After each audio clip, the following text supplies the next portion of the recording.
हार्दिक अभिनंदन स्वागत है। एक बार उनके लिए भी ताली बजा करके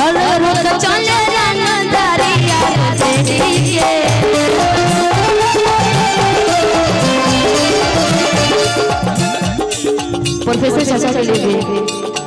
सबके बसौले बाड़े दिल के अपना रे सबके बसौले बाड़े दिल के अपना रे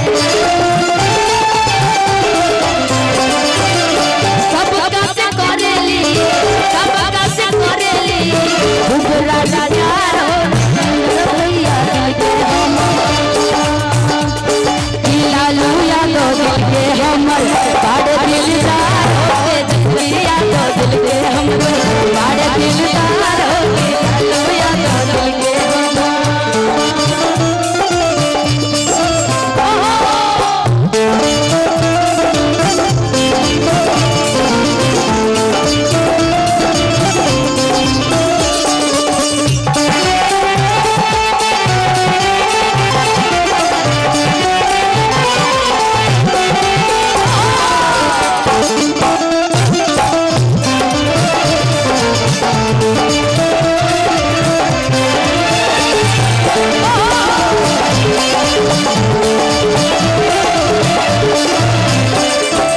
जैसे बिल्डिंग में जरूरत पवे बालू के हो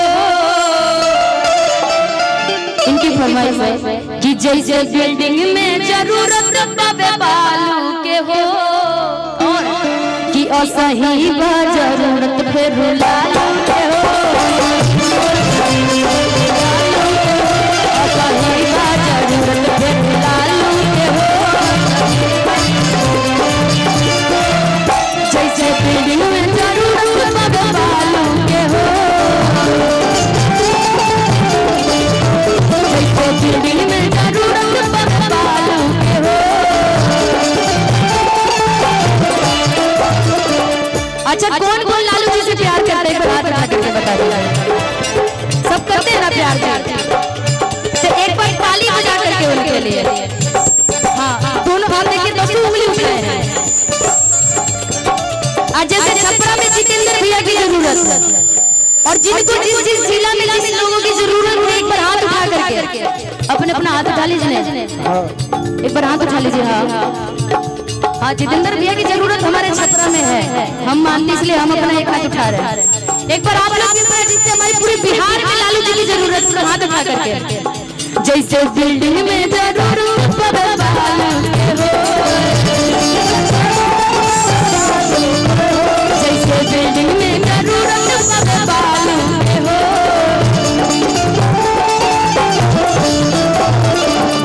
लड़का के मामू अभय जी की तरह अच्छा आप ही अच्छा वहाँ पे जैसे बिल्डिंग में जरूरत पवे बालू के हो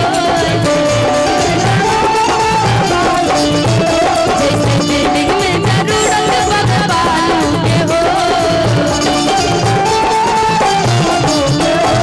सही बात जरूरत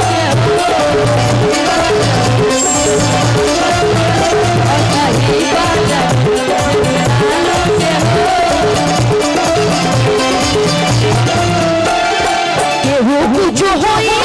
कभी ना होई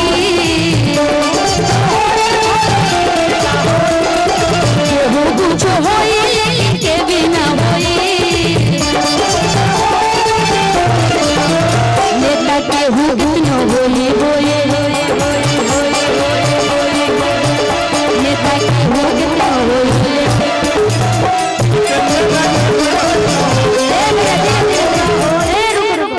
लेकिन आप जबड़ी फैन है जितेंद्र भैया के जबड़ी फैन है आपके जबड़ी फैन है जितेंद्र भैया के ये जबरदस्त वाले लेकिन उनको देख करके कि जा हमरो मान तोहरो के लाग जाए जितने भी चाहने वाले लोग हैं उनके लिए बोलिएगा कि हौसला न भाग हमर जाग जाए हौसला न भाग हमर जाग जाए जा हमरो जा हमरो जा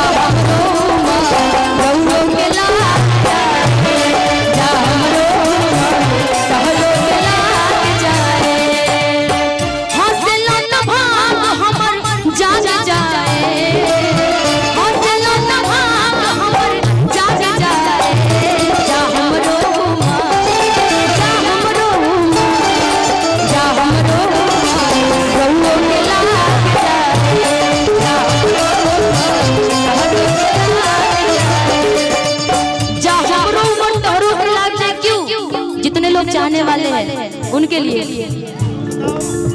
मिलके जब चलो मोर धान हो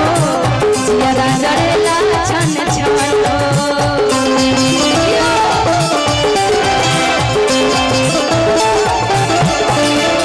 मिलके जब चलो मोर धान हो जिया जरेला छन छन हो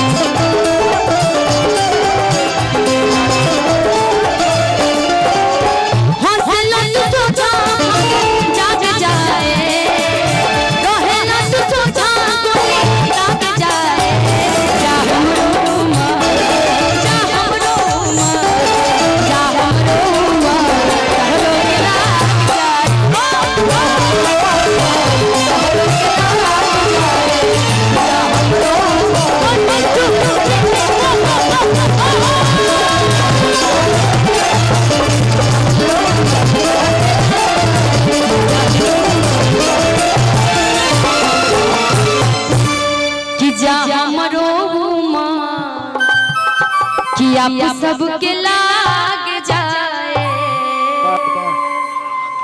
बहुत बहुत धन्यवाद।